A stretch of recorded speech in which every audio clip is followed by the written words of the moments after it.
안녕하세요. 평화통일시민행동에서 진행하는 수요평화뉴스. 저는 평화통일시민행동 대표 이진호입니다. 18차 아시아안보회의 참석을 계기로 정경두 국방부 장관 그리고 패트릭 셰너엔 미국 국방장관 대행, 이와야 다케시 일본 방위 대신이 6월 2일 한미일 국방장관 회의를 개최했습니다. 3국은 공동 보도문을 발표했는데요. 이 내용 중 일부를 한번 살펴보겠습니다.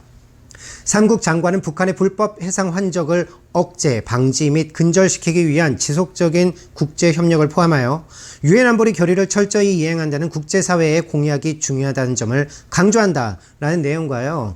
정보 공유, 고위급 정책 협의, 연합훈련을 포함하여 3국 안보협력을 증진시켜 나가기로 한다는 내용이 있습니다. 이에 대해 살펴보도록 하겠습니다. 북한의 불법 해상 환적, 와이즈 어니스토 같은 경우를 말하는 건데요. 최근 미국이 이 배를 억류했죠. 북한이 강력하게 반발하고 있습니다. 일단 와이즈 어니스토가 억류된 이 사건이 무슨 일인지 한번 살펴보도록 하겠습니다. 미 법무부가요, 5월 9일 북한의 석탄을 운반한 혐의를 받는 북한 화물선 와이즈 어니스토어에 대해서 몰수 소송을 제기했고요. 이를 위해서 선박 압류 조치를 취했습니다. 이 배가 북한산 석탄 운송 등 유엔 안전보장이사회의 대북제재 결의를 위반했다라는 건데요. 인도네시아에 억류되어 있는 와이즈 어니스토어를 미 국내법인 국제긴급경제권법에 따라서 압류하는 조치를 취했습니다. 미 법무부가 북한의 배를 압류하기 위해서 민사소송을 미 법원에 제기하면서 자국법을 적용한 것인데요. 유엔 안보리 제재 결의에 따르면요, 석탄 등 금수 품목은 압류 및 처분이 가능한데요, 선박은 억류만 할 수 있습니다. 이것을 미국이 우회하려고 유엔 안보리가 아니라 자국법을 근거로 선박을 압류하는 무리한 행동을 한 것입니다.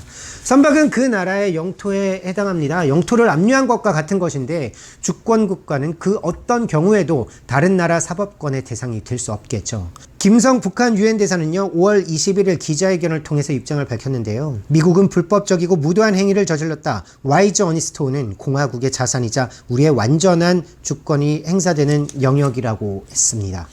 네, 이런 상황에서 한미일 국방장관이 북한의 불법 해상 환적을 억제, 방지 및 근절시키기 위한 지속적인 국제협력을 이야기한 거죠. 북한이 미국의 새로운 계산법을 이야기하고 단계적 동시적 이행을 이야기하고 있고, 또 미국은 완전한 비핵화 전까지 유엔 제재를 계속 유지하겠다는 입장에서 한국 정부가 미국과 적극 공조하겠다고 하고 있습니다.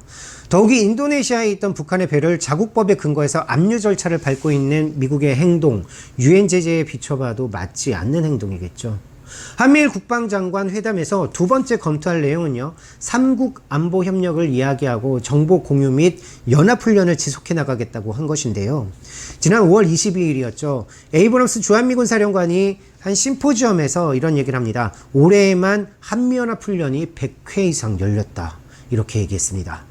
트럼프 미 대통령이 작년 싱가포르 회담 직후에 워게임을 중단한다고 밝혔죠. 그리고 올해 3월 한미 국방장관이 키리졸브 연습을 중단한다고 밝히고 8월에 열리는 을지 프리덤 가디언 군사훈련을 중단한다고 했는데요.